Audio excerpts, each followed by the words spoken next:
Hello everyone, कैसे हैं आप सभी। हम सब तैयारी कर रहे हैं हमारे चैनल पर सीटेट दिसंबर एग्जामिनेशन की। मैं आप लोगों के साथ में हिंदी पेडागोजी के प्रीवियस क्वेश्चंस डिस्कस कर रही हूँ। इससे पहले मैं आप लोगों के साथ में टोटल 10 क्लासेस डिस्कस कर चुकी हूँ। आज की हमारी ये क्लास नंबर 11 है। और ये जो क्वेश्चन है वो पेपर 1 पेपर 2 दोनों के लिए इक्वली इंपॉर्टेंट है। चाहे आप लोगों ने लैंग्वेज 1 फिल किया है हिंदी, चाहे आप लोगों ने लैंग्वेज 2 फिल किया है हिंदी, कोई सी भी लैंग्वेज अगर आप लोग हिंदी में ले रहे हैं तो आप लोगों के लिए ये प्रीवियस ईयर क्वेश्चंस बहुत ज़्यादा इंपॉर्टेंट होने वाले हैं।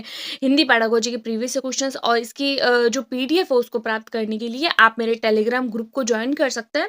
इस कंप्लीट पीडीएफ को आंसर के साथ में मैं अपने टेलीग्राम ग्रुप पर आप लोगों के साथ में शेयर कर दूंगी। स्टार्ट करते बिना किसी देरी के वीडियो को, और चैनल पर पहली बार आए हैं तो प्लीज वीडियो को लाइक करके चैनल को सब्सक्राइब कर दीजिए। फर्स्ट क्वेश्चन हमारे पास में है 91 नंबर क्वेश्चन। पूछा है हम लोगों से, सुनने और लिखने की कुशलता का आकलन करने के लिए सबसे अच्छा तरीका कौन सा है। यानी कि सुनने और लिखना, यानी कि कोई भी बच्चा जो कोई भी चीज को सुन रहा है, कोई भी बच्चा जो किसी भी चीज को लिख रहा है, तो उसकी कुशलता का आकलन करना है कि बच्चा सुनने में और लिखने में कितना एक्सपर्ट है। इस चीज को चेक करने के सबसे बेस्ट एग्जाम्पल कौन सा हो सकता है भाई। कविता सुनकर प्रश्नों के उत्तर लिखना, सुनी गई कहानी को अपने शब्दों में लिखना, सुनी गई कहानी को शब्दशः कहने लिखना, और कविता सुनना और शब्दशः लिखना। भाई कोई भी चीज को शब्दशः लिखना अपने आप में ही अच्छी बात नहीं होती, तो ये तो दोनों शब्दशः आ गई, चली गलत हो गई। पहले ऑप्शन में बोला है कि कविता सुनकर प्रश्नों के उत्तर लिखना। भाई कविता को सुन लिया और प्रश्नों के उत्तर लिखना ये भी कोई बड़ी बात नहीं है, लेकिन सुनी हुई कहानी को अगर अपने शब्दों में लिखी जाए तो हमें क्या होगा, तो हम बच्चे की उस चीज को देख पाएंगे कि बच्चा अपने शब्दों में लैंग्वेज को कैसे लिख पा रहा है। यानी कि बच्चा लैंग्वेज को लिखने में कितना एक्सपर्ट है, और बच्चे ने कितना सुना है। तो यहाँ पर अगर कोई भी इस तरीके की क्वेश्चन आए कि सुनने और लिखने की कुशलता का आकलन करना है, तो आप लोगों को अपने शब्दों में जो भी वर्ड आए तो वो आप लोगों को राइट लगा देना है। तो यहाँ पर 91 का हो जाएगा, B will be right answer. 92 number question है, सार्थक पढ़ते समय कभी कभी वाक्य और शब्दों की पुनरावृत्ति करता है। यानी कि सार्थक पढ़ना वो सार्थक पढ़ना नहीं है जो मीनिंगफुल पढ़ते हैं। यानी यहाँ पर ये बोला है कि सार्थक नाम का एक बच्चा है जो पढ़ता है तो वाक्य और शब्दों की बार बार रिपीट करता है। तो वो क्या है, वो क्यों रिपीट करता है कि वो अटक अटक कर ही पढ़ सकता है, समझ के साथ पढ़ने की कोशिश कर रहा है, लंबे शब्दों की पढ़ने में कठिनाई होती है, या वो पढ़ने में अधिक समय लेता है। तो देखिए एक सार्थक नाम का बच्चा वो पढ़ते समय क्या करता है, वाक्यों को रिपीट कर रहा है। रिपीट करने का मतलब है वो क्या कर रहा है, वो पढ़ने के साथ साथ समझने की भी कोशिश कर रहा है। यानी कि एक वर्ड उसने पढ़ा, उसको ना समझ आया तो उसने रिपीट किया, तो उसको समझ में आ गया कि एक्चुअल में इस वर्ड में क्या बोला है, इस लाइन में क्या बोला है, इस सेंटेंस में क्या बोला है, तो वो समझ के साथ साथ पढ़ने की कोशिश करता है। 93 नंबर, हिंदी भाषा में आकलन का उद्देश्य क्या नहीं है। क्या हिंदी भाषा के आकलन का उद्देश्य नहीं हो सकता। भाषा सीखने के संदर्भ में प्रत्येक बच्चे की विशेष आवश्यकता की पहचान करना, भाषा सीखने की प्रक्रिया को उन्नत बनाना। भाई बात तो ठीक लग रही है, उन्नत बनाना, विशेष आवश्यकता को ध्यान रखना, ये भी बात ठीक है। बच्चों की भाषागत त्रुटियों की ही पहचान करना, और चौथा है बच्चे की भाषा प्रगति को अभिभावकों और अन्य शिक्षकों को बताना। पर यहाँ पर अगर देखा जाए तो पहला और दूसरा तो एकदम ठीक है, तीसरा और चौथा हम लोगों को थोड़ा सही नहीं लग रहा है कि बच्चों की भाषागत त्रुटियों की ही पहचान करना, और चौथा भी ऑप्शन में से देखा जाए तो ठीक नहीं है कि भाषा की प्रगति को हम उसके शिक्षकों को, अन्य शिक्षकों को और अभिभावकों को क्यों बताएं। क्योंकि हमको खुद को इतना विश्वास होना चाहिए कि हमने अगर बच्चे की लैंग्वेज डेवलपमेंट अच्छे से किया है तो बच्चे का लैंग्वेज डेवलपमेंट अच्छे से होगा, हमें किसी को भी बताने की जरूरत नहीं है। लेकिन अगर आप लोग थर्ड ऑप्शन दिखे तो वो बिल्कुल ही गलत है। क्या बोला है कि बच्चों की भाषा की त्रुटियों की ही, यहाँ पर वर्ड क्या आया है, ही आया है, तो भाषा की त्रुटियों की ही पहचान करना, ये वर्ड अपने आप में गलत हो जाता है। तो यहाँ पर हो जाएगा आप लोगों का C will be right answer. Next question है हमारे पास में 94 नंबर, आपके विचार से प्राथमिक स्तर पर उत्कृष्ट लेखन का क्या कार्य हो सकता है। मेरे सपनों का भारत पर अनुच्छेद लिखना, पाठ्य पुस्तक से इतर कठिन शब्दों का श्रुत लेखन करना, किसी आंखों देखी घटना का लिखित वर्णन करना, और छुट्टियां कैसे बनाई इस पर अनुच्छेद लिखना। भाई अनुच्छेद लिखना, अगर हमें कभी भी बोले ना कि भाई लेखन कार्य जो है उसको इंक्रीज करना है, तो हम क्या करेंगे, कभी भी अनुच्छेद नहीं लिखवाएंगे और न ही कभी शुद्ध लेख लिखवाएंगे, बल्कि हम क्या करेंगे, ऐसी घटना जो बच्चे ने देखी हो, ऐसी घटना जो बच्चे ने एक्सपीरियंस की हुई हो, उसको वह अपने शब्दों में लिखने की कोशिश करे। तो यहाँ पर 94 का हो जाएगा सी, कि कोई भी आंखों देखी घटना का लिखित वर्णन करेगा। अगला देखते हैं 95 नंबर, भाषा सीखने के संदर्भ में कौन सा कथन सही है।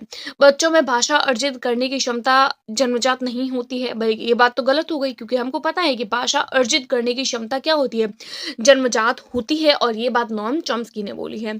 बच्चे विद्यालय आकर ही भाषा भाषा सीखते हैं? नहीं। भई हमको पता है कि बच्चे तो घर परिवार में भी तो लैंग्वेज सीखते हैं, तो ये गलत हो जाएगा। बच्चे विभिन्न संचार माध्यमों से ही भाषा सीखते हैं? नहीं। ज़रूरी नहीं है कि संचार माध्यम मिलेगा तो ही बच्चा लैंग्वेज सीखेगा, बल्कि बच्चा लैंग्वेज विद्यालय में आस-पड़ोस से, अपने पीयर से, फ्रेंड से, स्कूल से, हर जगह से लैंग्वेज सीखता है। क्योंकि बच्चे में लैंग्वेज को अर्जित करने की क्षमता कैसी होती है? जन्मजात। और जन्मजात क्षमता वाला ऑप्शन किसमें दिया है आप लोगों को? डी में। इसीलिए 95 का हो जाएगा, D will be right answer. Next question है, डिस्ग्राफिया से प्रभावित बच्चों को मुख्य रूप से कठिनाई होती है भाई बोलने में, पढ़ने में, लिखने में और सुनने में। तो डिस्ग्राफिया बोला है, तो डिस्ग्राफिया ग्राफ ग्राफ क्या करते हैं? हम बनाते हैं ना, लिखते हैं। तो डिस्ग्राफिया यानी कि लिखने से संबंधित हो गया। तो 96 का हो जाएगा, C will be right answer. 97 number question, प्राथमिक स्तर की हिंदी भाषा की पाठ्य पुस्तक में आप सबसे महत्वपूर्ण किसको मानते हैं? सबसे महत्वपूर्ण भाई प्राथमिक है, यानी कि 1 to 5 क्लास की एक हिंदी की बुक है, उसके अंदर सबसे बेस्ट क्या होगी? नैतिक मूल्यों वाली कहानी और कविता है। बहुतायत से अभ्यास कार्य देना, भाई बहुत सारे होमवर्क कार्य या प्रैक्टिस वर्क देना, ये कोई अच्छी बात नहीं है। हिंदी भाषा को विविध रूप देने वाली रचनाएं, बहुत प्रसिद्ध लेखकों की प्रसिद्ध रचनाएं, भाई बहुत सारे प्रसिद्ध लेखकों की रचनाएं देंगे तो क्या हिंदी की बुक अच्छी हो जाएगी? नहीं। अब यहाँ पर दोनों ऑप्शन ठीक है, नैतिक मूल्य वाली कहानी कविताएं भी होनी चाहिए और हिंदी भाषा के विविध रूप। लेकिन अगर आप लोग देखते हैं थर्ड ऑप्शन, क्या बोला है कि हिंदी भाषा को विविध रूप। देखिए विविध रूप देने वाली जो रचनाएं हैं ना, उसके अंदर आप लोगों के फर्स्ट ऑप्शन, सेकंड ऑप्शन और थर्ड ऑप्शन तीनों ही इसके अंदर इंक्लूड हो गए। भाई विविध रूप देना यानी कि नैतिक मूल्य भी होने चाहिए, अभ्यास कार्य भी होना चाहिए और प्रसिद्ध रचनाएं भी होनी चाहिए। तो विविध रूप हो गए ना, अलग अलग हो गई चीजें। तो यहाँ पर आपका 97 का हो जाएगा, C will be right answer. Next question है 98 नंबर, बहुभाषी कक्षा में बच्चे की भाषाएं। भाई बहुभाषिता वाले बच्चे क्लासरूम होता है, उसके अंदर बच्चे की भाषाएं क्या करती है? शिक्षक के लिए चुनौती है, आकलन की प्रक्रिया को बाधित करती है, भाषा सीखने की प्रक्रिया को बाधित करती है या संसाधन के रूप में कार्य करती है। भाई अगर बात होती है ना बहुभाषिता की, कि बहुभाषिता है, बहुभाषित है क्लासरूम, तो वहां पर अलग अलग तरीके के लैंग्वेज टीचर के लिए न तो चुनौती होती है, न ही बाधित होती है, न ही भाषा सीखने की प्रक्रिया को बाधित करती है, बल्कि बहुभाषिता जो होती है वो तो संसाधन के रूप में कार्य करती है। तो यहाँ पर 98 का हो जाएगा, D will be right answer. अगला देखते हैं 99 नंबर, भाषा सीखने और भाषा अर्जित करने का अंतर करने का मुख्य आधार क्या है? भाषा का लिखित आकलन करना, भाषा का उपलब्ध परिवेश, भाषा की जटिल संरचनाएं और भाषा की पाठ्य पुस्तकें। भाई अगर यहाँ पर आप लोग देखें तो चारों ही ऑप्शन आप लोगों को ठीक लगते हैं, लेकिन सीटेट हम लोगों से बेस्ट ऑप्शन मांगता है, राइट। तो बेस्ट ऑप्शन क्या होगा? आप लोग एक ऑप्शन ऐसा देखिए जिसमें चारों ऑप्शन इंक्लूड हो जाए। जैसे देखिए, अगर आप लोग यहाँ देखते हैं कि भाषा सीखने और भाषा को अर्जित करने का अंतर क्या है, तो भाषा सीखते कैसे हैं? तो भाषा सीखते हैं हम लोग, लर्न करते हैं भाषा को, जो है वो भाषा का अधिगम किया जाता है। और भाषा को अर्जित करना है, और भाषा को अर्जित कैसे करते हैं? तो वो उपलब्ध परिवेश में। उपलब्ध परिवेश आप लोगों का यहाँ है बी ऑप्शन में। अब उपलब्ध परिवेश में आप लोगों के ये तीनों ही ऑप्शन जो है वो इंक्लूड हो जाते हैं, यानी कि अगर लिखित आकलन हो रहा है तो भी बच्चे को एक तरीके से परिवेश ही मिल रहा है लैंग्वेज सीखने के लिए, जटिल संरचना है तो भी बच्चे को परिवेश मिल रहा हो, पाठ्य पुस्तक है तो है ही परिवेश। तो आप लोगों को ऐसा ऑप्शन चूज करना है जहां जो ब्रॉडली किसी भी चीज को बता रहा हो। तो 99 का हो जाएगा, B will be right answer. 100 number question हमारे पास में, प्राथमिक स्तर यानी फर्स्ट से लेकर 5th क्लास तक के जो हिंदी भाषा सिखाने के लिए सबसे ज्यादा जरूरी क्या है? कक्षा में रंगीन पाठ्य पुस्तक है, कक्षा में प्रिंट समृद्ध परिवेश, कक्षा में लिखित आकलन और भाषा शिक्षक का भाषा ज्ञान। भाई देखा जाए तो सारे ऑप्शन बेस्ट है, लेकिन हम लोगों को बेस्ट ऑप्शन चूज करना है। क्या बोला है? प्राथमिक स्तर पर हिंदी भाषा सिखाने के लिए सबसे ज्यादा जरूरी होता है परिवेश। ऐसा परिवेश उपलब्ध कराएं कि बच्चा जो है वो बच्चे का लैंग्वेज डेवलपमेंट बहुत अच्छे से हो सके। तो हम हिंदी भाषा सिखाने के लिए क्या करेंगे? बच्चे को ऐसा समृद्ध परिवेश प्रोवाइड करवाएंगे जिससे बच्चे का लैंग्वेज डेवलपमेंट बहुत अच्छे से हो पाएगा। अगला क्वेश्चन है 101 नंबर, बच्चे बोलचाल की भाषा का अनुभव लेकर विद्यालय में आते हैं, इसका क्या मतलब है?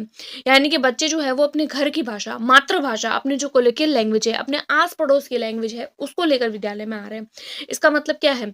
कि बच्चे की बोलचाल की भाषा को सुधारेंगे नहीं, बच्चे की बोलचाल की भाषा को सुधारेंगे नहीं, बल्कि बच्चा जैसा बोल रहा है उसको बोलने देंगे। वो जैसे जैसे अच्छी लैंग्वेज वाले बैकग्राउंड में बैठेगा वो अपने आप सीख जाएगा।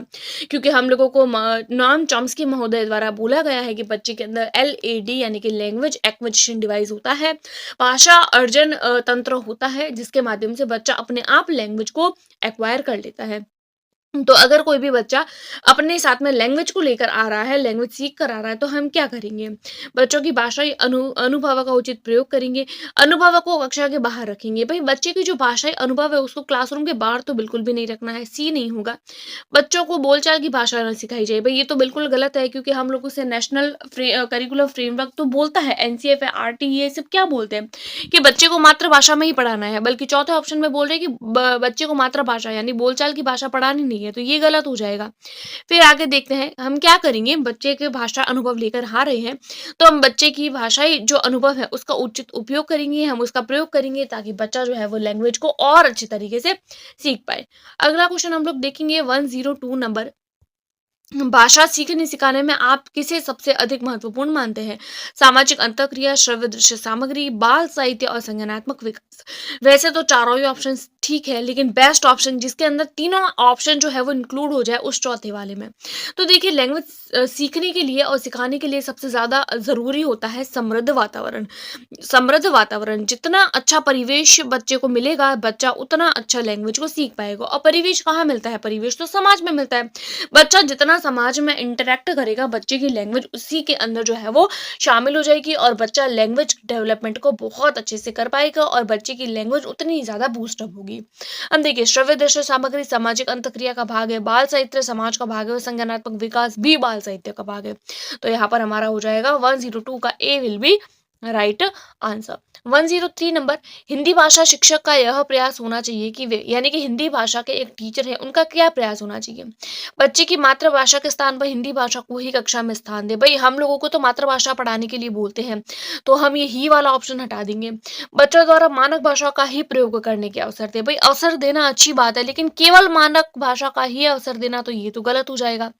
फिर आता है बच्चों को शिक्षाप्रद बाल साहित्य पढ़ने के भरपूर अवसर देना। बच्चों को शिक्षाप्रद बाल साहित्य पढ़ने के भरपूर अवसर देंगे। भाई ये बात ठीक लग रही है कि बच्चे को जो है वो भाषा शिक्षक के तौर पर यही करना चाहिए कि जो भी बाल साहित्य है जो शिक्षाप्रद है उसके पढ़ने के अवसर दें। बच्चों की भाषा संबंधी सहज रचना शक्ति को बढ़ाने के अवसर देंगे। सहज रचना शक्ति को, वैसे तो ये भी ठीक है कि बच्चों की भाषा संबंधी सहज रचना शक्ति को तीसरा और चौथा दोनों ही ऑप्शन ठीक है, लेकिन आप लोगों के जो फाइनल आंसर की है उसके अंदर 1 मिनट आप लोग रुकिएगा। यहाँ पर मुझे कंफ्यूजन लग रही है। फोर्थ ऑप्शन मुझे ज्यादा बेटर लग रहा है, क्योंकि जो आप लोगों के मेन आंसर शीट है, जो फाइनल आंसर की है, उसमें डी ऑप्शन लगाया गया है। शिक्षाप्रद बाल साहित्य पढ़ने के अवसर तो देंगे, लेकिन उससे भी ज्यादा हम बच्चे को क्या देंगे? बच्चों की भाषा संबंधी सहज रचना शक्ति को बढ़ाने के अवसर देंगे। ये रचना शक्ति बढ़ाने के अवसर, ये ऑप्शन आप लोगों के ठीक हो जाएगा। 103 का D will be right answer. 104 number, कक्षा 5 के भाषा आकलन के संदर्भ में किस सवाल को सबसे कमजोर मानते हैं? सबसे वीक क्वेश्चन क्या हो सकता है कक्षा 5 के लिए?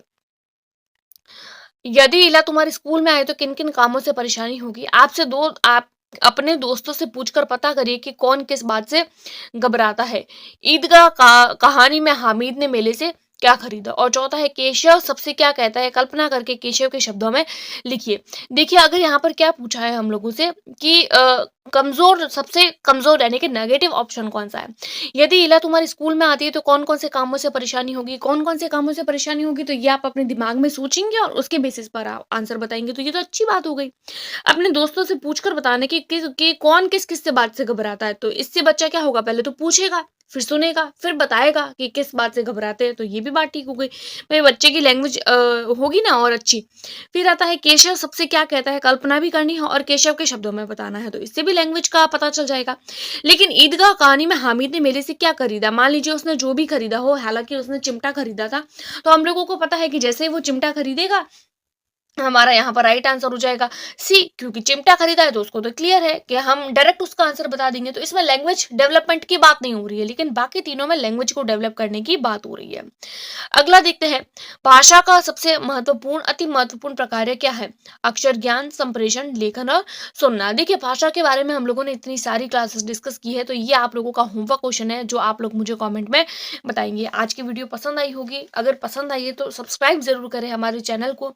सीटेट की और रीट की और भी टीचिंग परीक्षाओं की तैयारी के लिए और इसकी आंसर सहित पीडीएफ को प्राप्त करने के लिए आप मेरे टेलीग्राम ग्रुप को ज्वाइन कर सकते हैं। Thanks for watching.